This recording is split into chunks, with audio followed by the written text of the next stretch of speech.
ganteng terus. Ngejreng sih. Bu Dokter Desi, selamat pagi. Pagi Bang Betot, pagi semuanya. Pagi semuanya. Ya nggak apa-apa, untuk tim IT kita jangan disapa, sapa aku aja Bu. Aduh, Ibu. Jadi nggak enak kita jadi, Mas Pandu nih nggak disapa ya. Mas Pandu, kamu mau disapa nggak ya Pandu? Ayo Pandu, jangan cemburu sama aku ya. Oke Mitra Zaman Siar, seperti biasa nih kita harus simak banget karena benar-benar hari ini tentang kontrasepsi internasional nih. Harinya nanti sebetulnya tanggal 26 September ya Bun ya? Ya. Bu Dokter ya? Jadi sebenarnya ada peringatan tanggal 26 September itu kita menyebutnya Hari Kontrasepsi Sedunia yang memang merupakan bentuk kampanye global ya, kampanye internasional di mana kita memang ingin program KB di sini kita menggunakan kontrasepsi dalam rangka kita ingin mendapatkan masyarakat dunia yang sehat sebenarnya. Betul. Jadi kalau bercerita latar belakangnya sih sebenarnya ya Bang Betot ya. Jadi itu awalnya sebenarnya berdasarkan kondisi masyarakat. Walaupun ini dimulai di Eropa, tapi manfaatnya itu sudah mengglobal ke seluruh dunia dan diharapkan seluruh dunia terus berpartisipasi di dalam kampanye global untuk mensosialisasikan masalah penggunaan kontrasepsi. Oh berarti sejarah hari spesial pertama kali digagas di Eropa pada tahun 2007 ya. Wah, yang didasari atas keprihatinan tingginya kehamilan ya. Aduh. Ya. Tapi aku sih belum hamil Bu.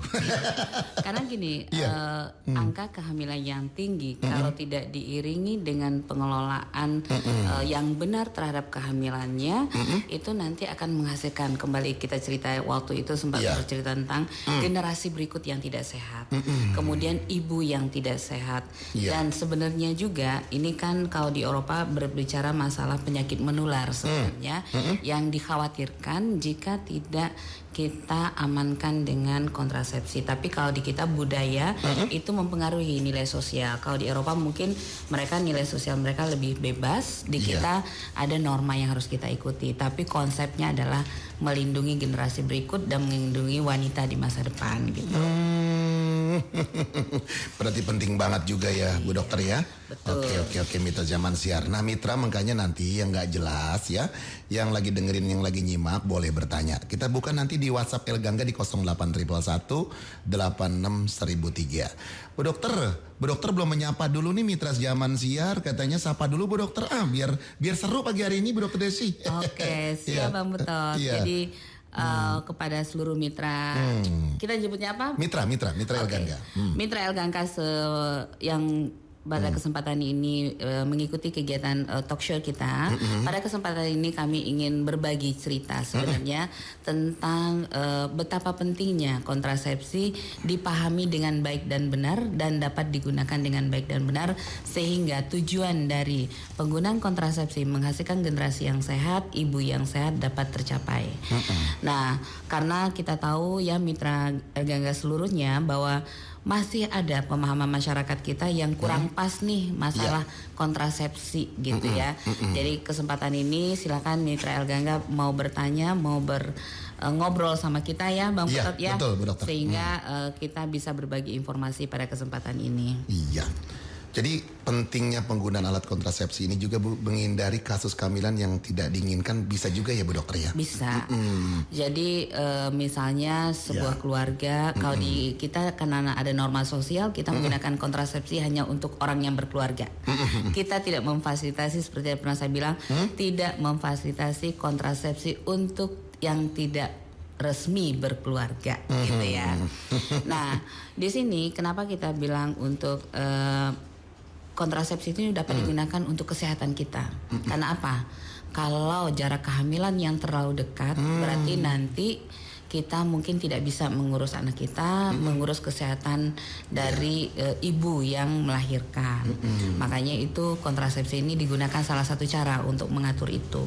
Kemudian untuk orang-orang tertentu yang memang dia kondisi fisiknya lemah, misalnya kehamilannya atau tubuhnya sendiri ada penyakit-penyakit lainnya, itu mungkin bisa menggunakan kontrasepsi sehingga tidak terjadi kehamilan yang tadi berbicara tidak diinginkan.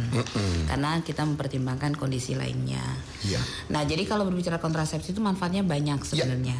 Jadi kalau dari segi pemerintah itu kita dengan kontrasepsi pernah saya sampaikan bahwa nanti jumlah kelahiran akan bisa kita tekan. Kelahiran bisa kita tekan. Waktu itu saya sampaikan juga bahwa nanti rumah tangganya ekonominya bisa ditingkatkan. Kemudian dari pemerintah juga tanggung jawabnya menjadi bisa terkendali karena jumlah penduduk yang banyak, kebutuhannya banyak, berarti tuntutan ke pemerintahnya juga akan banyak nantinya. Kebutuhan fasilitas kesehatan, kebutuhan fasilitas layanan umum lainnya pasti akan banyak. Jadi pemerintah harus memikirkan itu jika penduduknya tidak terkendali. Kemudian juga manfaat lainnya adalah bahwa secara global nanti kita akan mampu menekan ledakan penduduk. Karena kalau kota Bekasinya, contoh kota Bekasi tidak bisa menekan jumlah penduduknya, kabupaten kota se-Indonesia yang jumlahnya lebih dari 500 itu juga akan menjadi meledak. Indonesia meledak berarti dunia meledak gitu ya.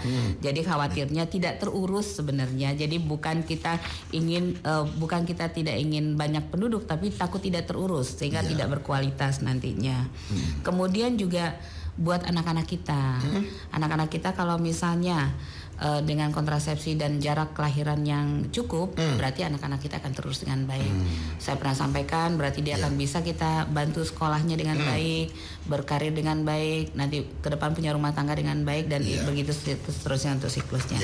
Itu Bang Jamal harapan kita ya. Jadi kalau program KB-nya berjalan, seluruhnya nanti akan mendapatkan kenyamanan sebenarnya. Kemarin juga kita sempat bahas ya Bu Dokter ya mengenai jarak kehamilan ya kan, dan juga di usia berapa. Kalau kita untuk wanita tentunya untuk hamil yang kemarin juga kita tetap sempat bahas, kemudaan juga nggak baik, ketuaan juga nggak baik gitu ya. Dokter ya. Ya ini juga perlu kita sampaikan juga buat mitra Zaman Siar, makanya simak baik-baik biar kehamilan juga ini sebetulnya ada aturannya juga begitu Bu Dokter ya. Ya sebenarnya kita hanya memberikan ruang untuk kesehatan anak, kesehatan ibu sehingga jarak kelahiran itu harus kita atur. Pertama kemarin saya sampaikan kalau ibunya belum 1 tahun sudah melahirkan lagi, itu rahimnya, fisikologinya itu belum sempat istirahat sebenarnya. Karena seorang ibu hamil dia pasti punya pikiran macam-macam nih. Anak saya kasih pengalaman, saya hamil kembar, anak saya kembar kebetulan. Itu yang kita pikirkan apa nih? Dua-duanya sehat nggak ya di dalam? Setiap kali kita periksa kesehatan yang saya cari tahu, ini dua-duanya detak jantungnya aman nggak nih, gitu ya. Kemudian tumbuh kembang di dalam rahim kita aman nggak? Nah itu psikologi ibu akan berpengaruh, ya kan? Kemudian ketika dia lahir, kita akan berpikir ini anak gimana ya, jangan sakit ya. Nah itu kan berarti ibunya nggak sempat mikirin dirinya, sibuk mikirinnya anak aja harus. Apalagi kalau jaraknya terlalu dekat, Bang Jamal. Jadi kita inginnya mereka jangan terlantar lah dari perhatian kita gitu.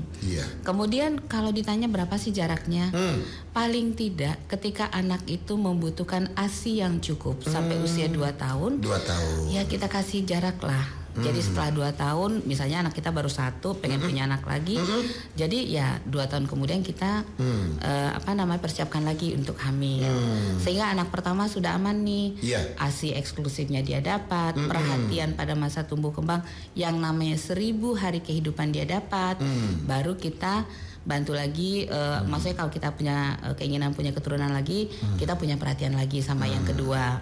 Karena saya tadi bercerita 1000 hari kehidupan itu dimulai dari saat ibu bapaknya ketemu sebenarnya. Itu nanti dia 9 bulan di dalam rahim. Itu sudah dihitung kalau dia itu mampu hidup. Berarti kalau 9 bulan kali 30 hari berarti 270 hari. 2 tahun di luar. Berarti 2 tahun itu kan berarti 24 bulan kali 3 gitu ya. Nah disitulah kita menghitung 1000-nya. Itu adalah masa-masa emas pertumbuhan anak sebenarnya. Kalau anak kita cukup perhatian, cukup ASI, cukup gizi, dia akan tumbuh menjadi anak yang sehat. Generasinya pasti sehat. Nah kalau 1000 hari pertama dari kehamilan emaknya udah stres aja terus Bang Jamal. Belum lagi dimarahin sama bapaknya mulu ya. Kemudian hari 1 tahun dia sudah harus berbagi perhatian dengan kalau ada adik berikutnya. Jadi sehingga anak ini tidak mendapatkan perhatian yang cukup. Sehingga pada masa tumbuh kembang otak yang 1000 hari pertama itu dia tidak dapat. Jadi bagaimana kita mengharapkan generasinya sehat ya belakangnya gitu. Jadi itu yang diharapkan. Kenapa harus dijarak biar anaknya mendapat perhatian, mendapat ketenangan emosi, mendapat ketenangan psikologi lainnya. Orang tuanya bisa mencarikan ekonomi yang bagus, jadi anaknya nyaman gitu. Jadi kalau anak nyaman dengan orang tua yang nyaman, mudah-mudahan tidak ada kenakalan remaja sebenarnya ya. Amin. Tuh, gitu. Dengerin lelaki, dengerin tuh. Setahun tuh jangan digaspol. Ada jaraknya Bu Dokter ya. Iya. Jangan setahun langsung timbul lagi. Ini lagi ngomongin ke sebelah Bu biar buat pelajaran gitu. Kalau Ayah Pandu, Acong, Betot udah tahu. Tenang aja. Berarti ternyata ada jarak juga. Bu Dokter, kita kasih paparannya dong tentang kontrasepsi adalah gitu biar tahu, biar jelas. Ya, mumpung kita ngomongin hari kontrasepsi ya, benar, kita kasih tahu dulu nih kontrasepsi apa. Jadi kontrasepsi itu adalah alat yang digunakan untuk mencegah atau menunda kehamilan. Kemudian alat ini biasanya bekerja dengan cara membantu menghambat pertemuan dari sel telur dan sperma. Jadi bukan membunuh ya, jadi dia nggak bisa ketemu aja karena di sini ada beberapa metode yang digunakan gitu ya. Salah satunya dengan pengaruh hormon sehingga sel telur yang sudah ada di dalam tubuh seorang wanita atau ibu dia tidak langsung bertemu dengan sperma. Jadi kita menghalangi mereka ketemu aja gitu ya. Kan kalau jadi janin itu karena mereka bertemu. Kalau nggak bertemu ya nggak jadi gitu kan gitu. Nah, metode kerjanya kontrasepsi seperti itu. Kenapa kita gunakan kontrasepsi? Tadi saya sudah sampaikan bahwa kita ingin segala sesuatunya itu berjalan baik, baik untuk kesehatan ibu, keluarga dan anak, baik juga untuk kebijakan-kebijakan pemerintah sehingga bisa memberikan kenyamanan buat masyarakatnya gitu. Kalau jumlahnya sedikit kan, terus pendapatan pemerintahnya banyak. Pasti yang sedikit ini akan menikmati gitu apa yang ada di pemerintah. Kemudian kasus kehamilan yang tidak diinginkan, ini kadang-kadang kan banyak sebab ya, karena ekonomi salah satunya. Aduh pengen anak cuma 2 aja gitu kan, tapi nggak ada usaha gitu. Pengen 2 tapi nggak ada usaha, padahal mungkin dia sudah terbatas secara ekonomi atau secara umur atau secara lain-lain. Makanya itu yang disebut dengan kehamilan tidak diinginkan. Karena dia nggak ada usaha menggunakan kontrasepsi, ya hamil atuh ya gitu. Karena tidak ada usahanya, padahal karena memang masih usia produktif, masih usia pasangan usia subur. Terus kemudian ya tadi saya udah cerita perkembangan anak. Kenapa? Ya udah anaknya bisa terpantau dengan baik, anaknya bisa terurus dengan baik. Jadi nanti anak-anak yang dihasilkan ada anak berkualitas. Jadi bukan sekedar anak gitu ya. Kalau sekedar anak mah mungkin bisa banyak, tapi anak yang berkualitas ya itu yang harus kita pikirkan. Nah sampai itu di poin berikutnya itu menyangkut kualitas keluarga. Kalau keluarganya berkualitas, berarti negara ini akan terurus gitu aja intinya. Karena keluarga-keluarga yang berkualitas akan menghasilkan kelompok masyarakat berkualitas. Kelompok berkualitas, negaranya akan berkualitas gitu. Jadi penting banget ternyata alat kontrasepsi itu ya Bu Dokter ya. Iya, jadi pentingnya buat menghindari kasus kehamilan yang tidak diinginkan, membantu tumbuh kembang anak, meningkatkan kualitas keluarga. Bu Dokter jangan kemana-mana, ada yang mau lewat dulu yang satu ini. Nanti kita lanjut lagi. Kita lanjut ya. Bang Betot sama Bu Dokter Desi nanti kembali lagi setelah yang satu ini. Tetap di gelaran Bang Jamal, bangun jangan malas. Hari kontrasepsi internasional. Bu Dokter kita lanjut lagi ya. Lagi seru. Siap nih Bang Betot, kita lanjut. Dulu saya tawa dikit dulu. Oke, Mitra Zaman Siar nanti yang masuk di segmen pertanyaan di 0811186003 nanti ya di segmen mau terakhir deh. Oke, kita lanjut lagi. Bu Dokter Desi ini tentang fungsi keluarga yang berkualitas yang harus kita sampaikan buat Mitra Del Gangga. Ya, jadi keluarga berkualitas itu maksudnya memang keluarga. Kalau kualitas berarti kita dekat ke mutu ya. Betul. Jadi di sini bahwa sebuah keluarga itu harus punya fungsi keluarga. Fungsi agama itu akan menjadi pondasi keluarga untuk bisa hidup tenang sebenarnya, mendekatkan diri kepada Tuhan yang Maha Esa gitu ya. Betul. Karena itu akan membantu kita untuk tidak keluar jalur dan tidak liar sebenarnya. Kemudian fungsi sosial budaya. Jadi keluarga berkualitas itu dia juga mampu memiliki fungsi sosial budaya, mampu berinteraksi dengan lingkungan sekitarnya, dan dia mampu bekerja dan menolong orang lain gitu. Kemudian fungsi cinta kasih udah pastilah.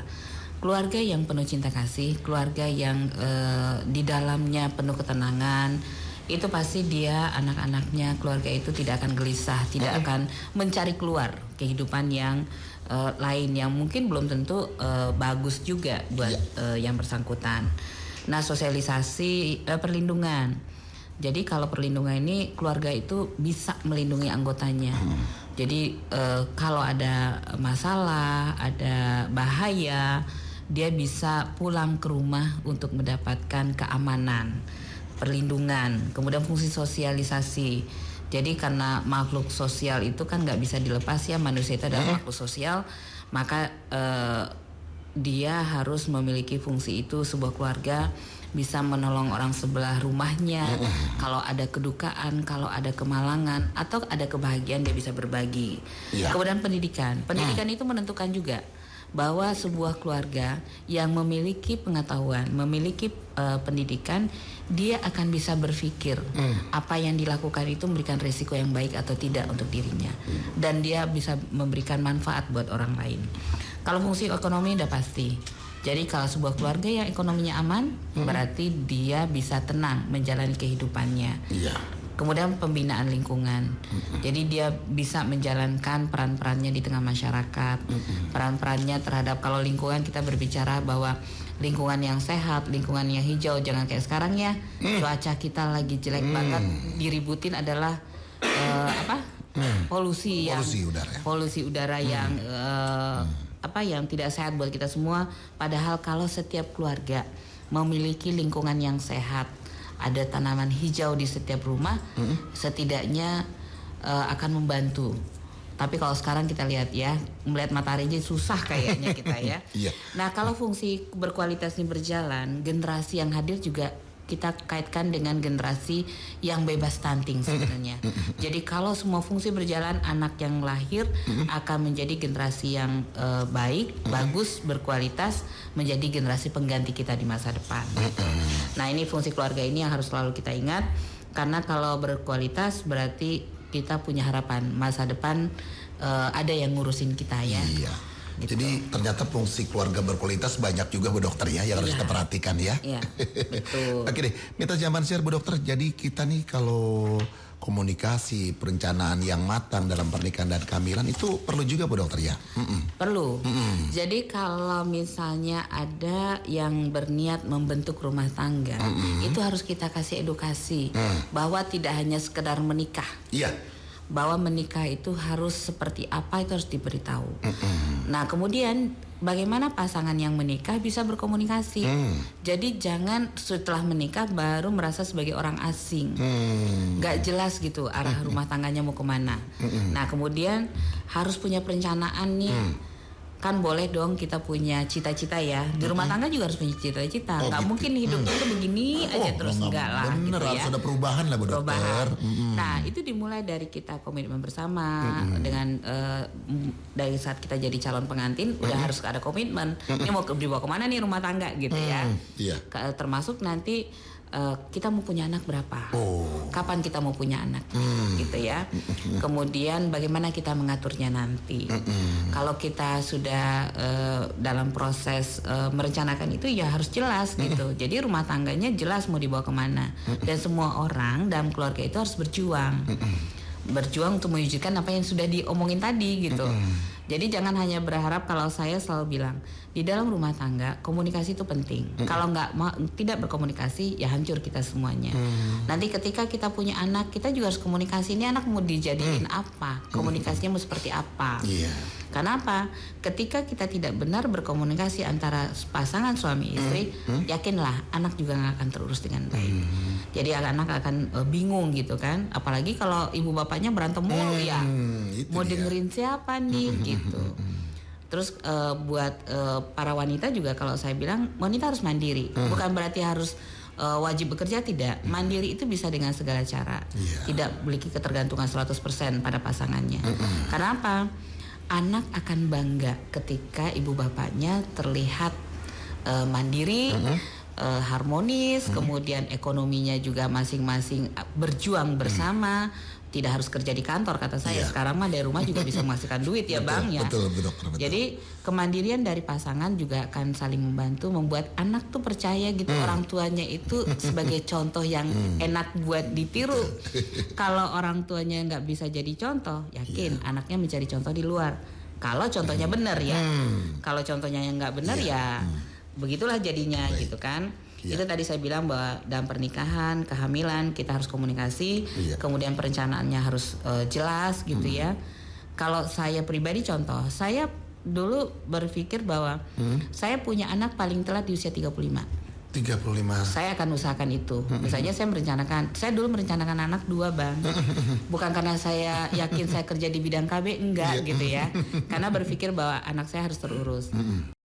Saya dikasih rezeki anak kembar gitu kan ya.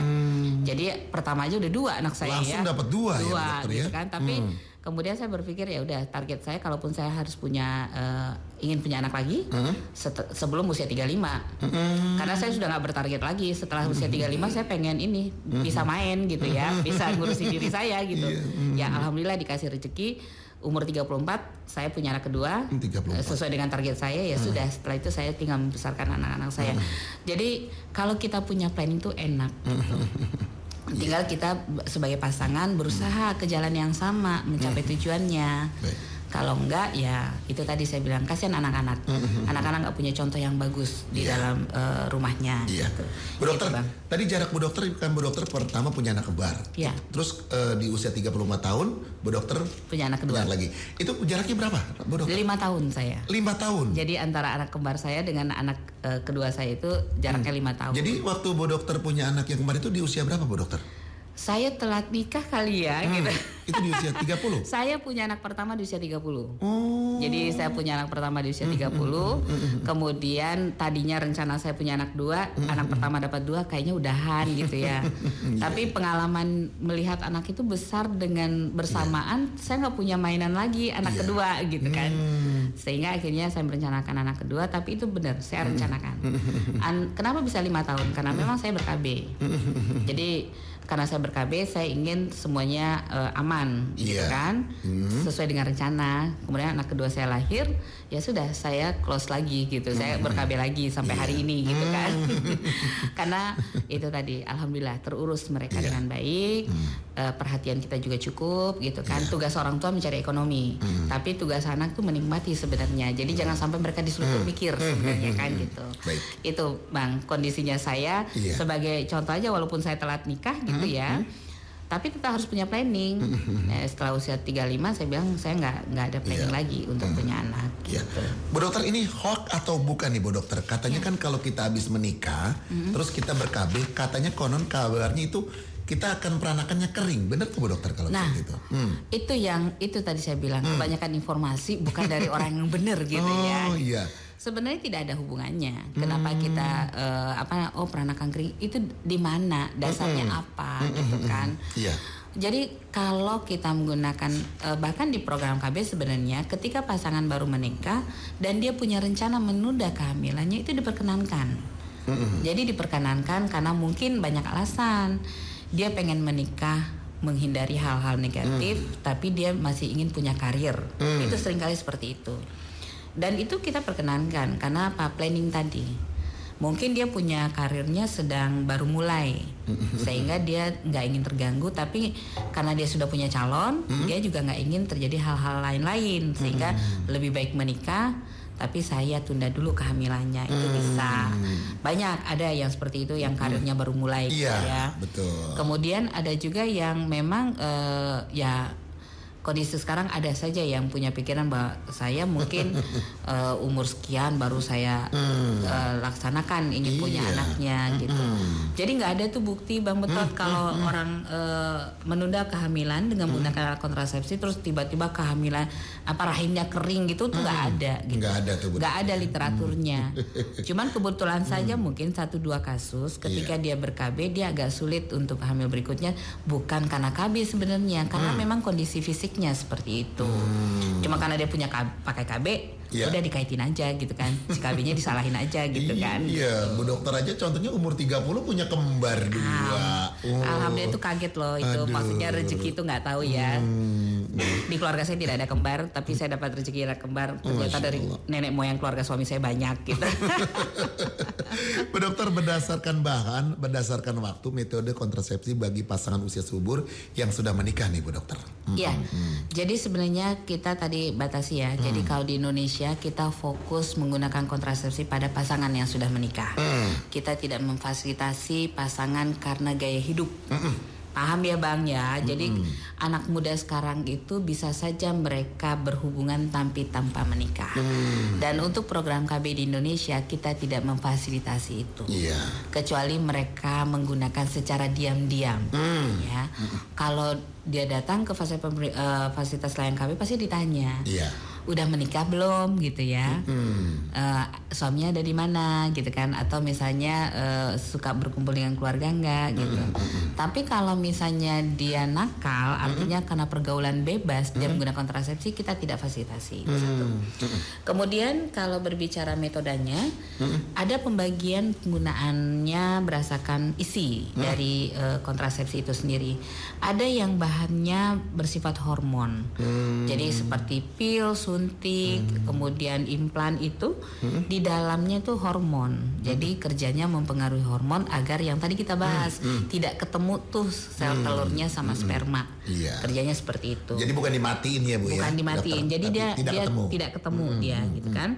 Kemudian yang non hormonal itu tadi kita memasukkan alat seperti Spira atau IUD ke dalam rahim. Ya jadi sama kerjanya nanti juga dia tidak bikin ketemu tuh, ngalangin gitu ya, Ngalangin ya. Iya.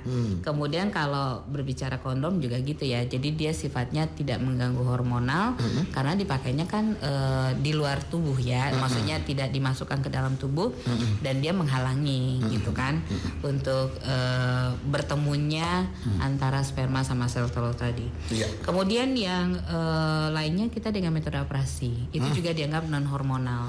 Nah, vasektomi kalau untuk laki-laki, kemudian untuk wanita namanya kontrasepsi metode operasi untuk MOW untuk wanita. Nah ini nih tadi yang kita bercanda ini Bang Muhammad nih, kontrasepsi alami yang tadi kita bercanda ini itu ya. dia yang ada 2. sampai ada istilahnya ya. Iya, ada istilahnya. Jadi kontrasepsi alami itu sebenarnya ketika kita menggunakan metode kalender. Untuk wanitanya yang penting wanita pasangan usia suburnya ini menstruasinya, haidnya itu teratur. Itu bisa menggunakan metode kalender. Itu yang kita sebut tadi dengan alami. Iya. Kemudian yang tadi kalau buat laki-laki ya seperti tadi ya, jadi jangan diselesaikan gitu kan, jangan diselesaikan di dalam gitu ya. Iya Bu Dokter. Nah, atau kita dengan salah yang lain adalah dengan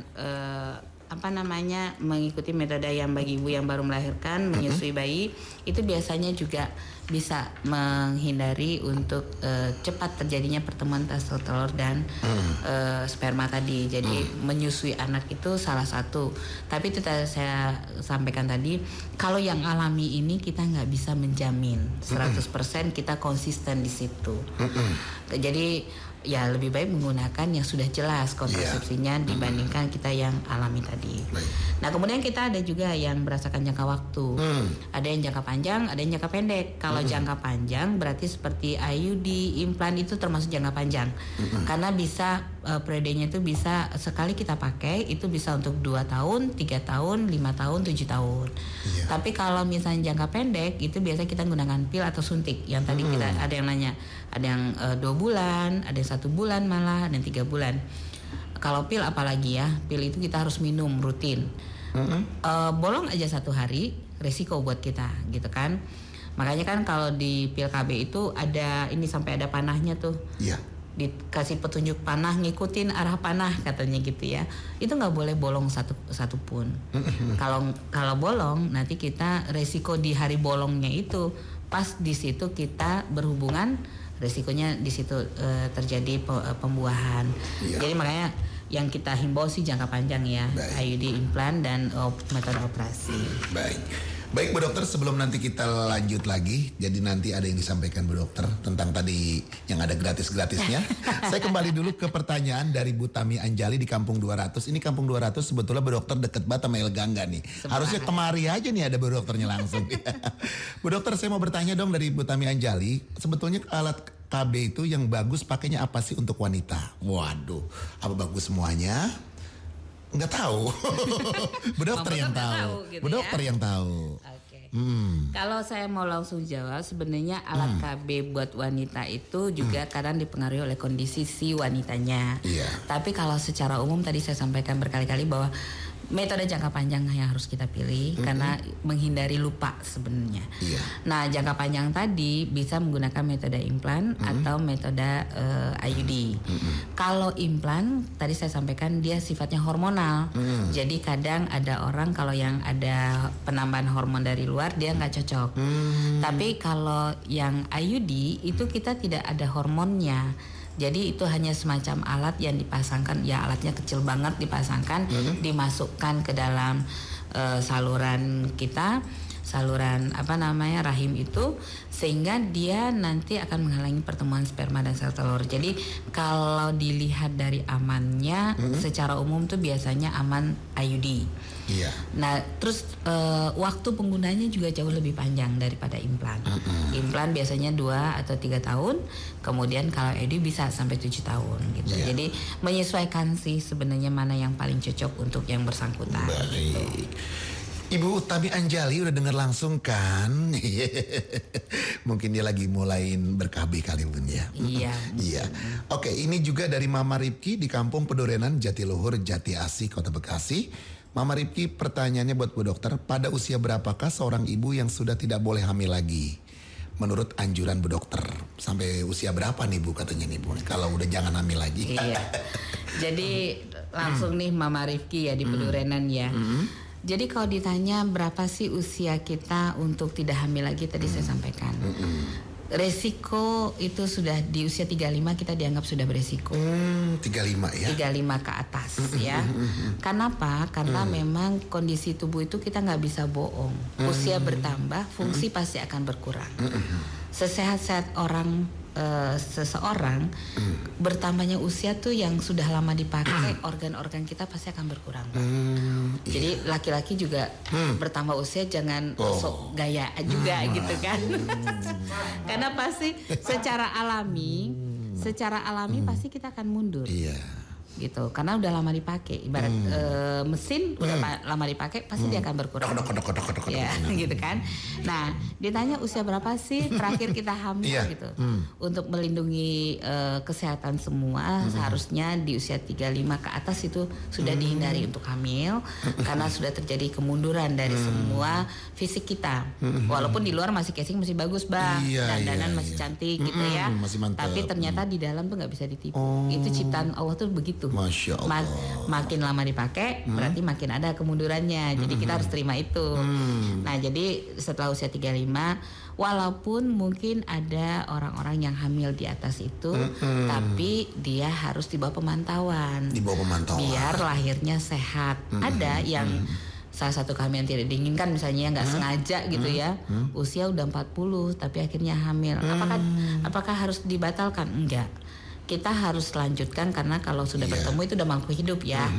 Jadi kita harus teruskan tapi di bawah pengawasan, mudah-mudahan bisa lahir dengan sehat. Gitu. Tapi masih bisa Bu Dokter untuk hamil di 40 lebih itu masih bisa? Bisa. Selama seorang wanita masih mengalami proses pematangan sel telur yang kita sebut dengan haid atau menstruasi, dia masih punya peluang untuk hamil. Makanya masih ada tuh yang tiba-tiba hamil di usia 45 karena memang kebetulan dia memang subur gitu ya. Tapi untuk proses tubuhnya sendiri menanggung anak yang ada di dalam itu sudah ada pasti kemundurannya, jadi harus waspada. Ada yang usia 50 kalau memang nggak sengaja gitu ya, masih sehat dari sisi sel telurnya, dia tiba-tiba hamil ada. Jadi tapi nggak banyak kasus-kasus begitu gitu. Iya. Baik, Mitra Siamansyah. Ini masih ada pertanyaan Bu Dokter ya. Ini selanjutnya lagi nih dari Lia dari Kampung Marakas. Bu dokter, saat ini KB saya 2 bulan. Tapi Bu dokter, efek saya tuh PMS terus-terusan. Apakah itu normal? Saya agak khawatir dok. Ya dia pakai yang 2 bulan nih dok. Iya. Jadi apa ya? Sebenarnya kalau merasa khawatir cek aja. Karena tadi saya sampaikan pilihan kita banyak. Gitu ya. Kalau dia merasa PMS aja selama 2 bulan, kasihan tetangga sebelahnya sebenarnya ya. Di ini terus, maksudnya di moodnya tuh jadi nggak bagus terus kalau dia PMS kan. Jadi bawanya emosi gitu kan. Jadi melampiaskan sama tetangga-tetangga sebelah, maksudnya tetangga gitu sebelahnya gitu ya. Iya. Jadi bukan tetangga yang sebelahnya ngono ya, bukan Bu dokter ya. Tetangga sebelahnya. Sebelahnya gitu. nih. Jadi kalau saya saran ya buat Bu Lia di Marrakesh ya. Kalau memang merasa bahwa 2 bulan menggunakan KB 2 bulan tapi kok PMS terus gitu ya, kok moodnya juga jadi nggak bagus terus gitu, mending konsul, ganti mungkin metode yang dipakai. Kalau 2 bulan saya lihat ini berarti dia pakai suntik, ya kan? Pakai suntik. Kan tadi saya bilang banyak pilihan kita, dengan konsul, cari pilih lagi yang lain yang biar nggak ganggu moodnya, nggak ganggu juga dengan munculnya PMS terus ini gitu.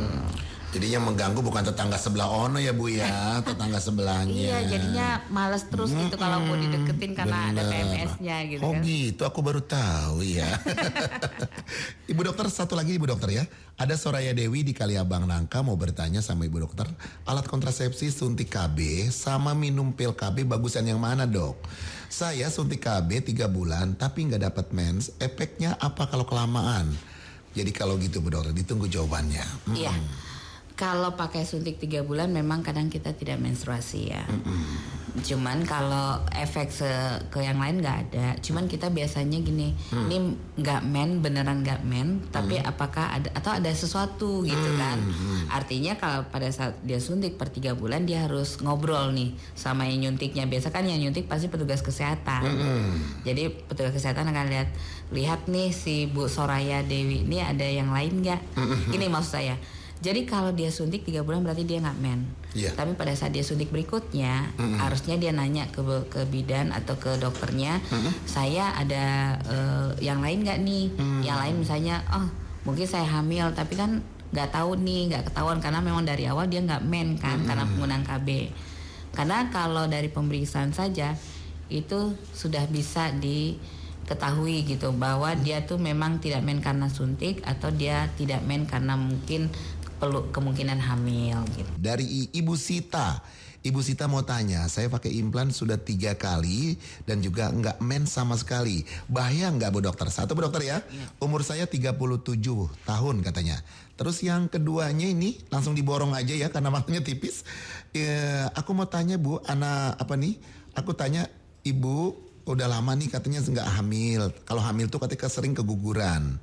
Sekarang sudah 8 tahun belum ada tanda-tanda lagi. Apa tuh solusinya? Ada 2 dokter? Ya. Kalau tadi ya kita sampaikan kalau yang masa implan dia tidak hamil karena kan memang berpengaruh juga ke hormon ya. Kemudian apakah berbahaya? Enggak juga sih. Selama memang setiap kali pemasangan dia kan konsultasi ke petugas kesehatannya gitu.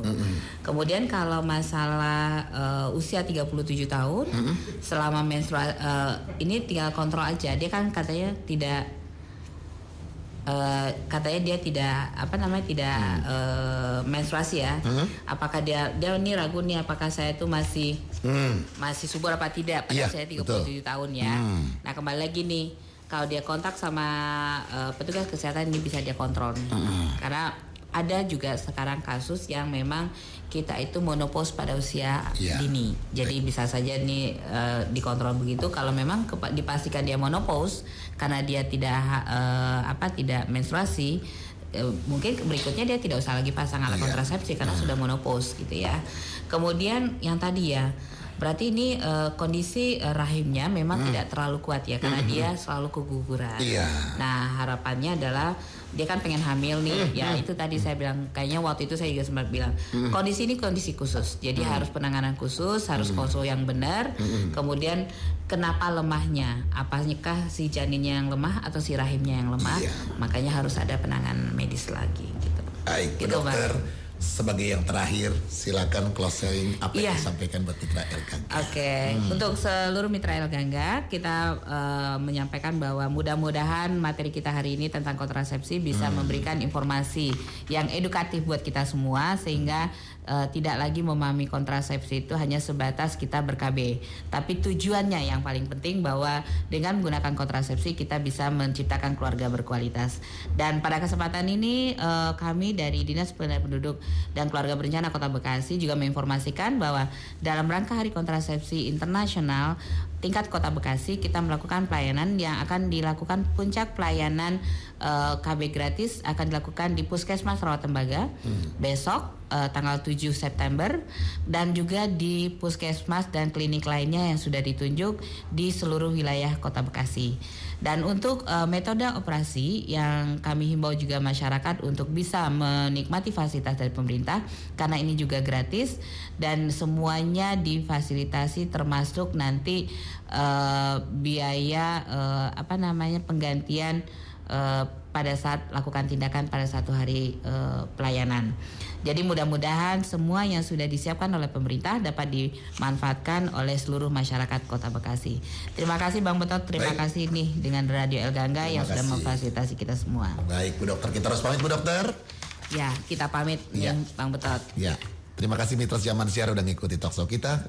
Saya Bang Betot dan Bu Dokter Desi. Kita berjumpa lagi dalam waktu dan gelombang yang sama. Ya. Assalamualaikum warahmatullahi wabarakatuh.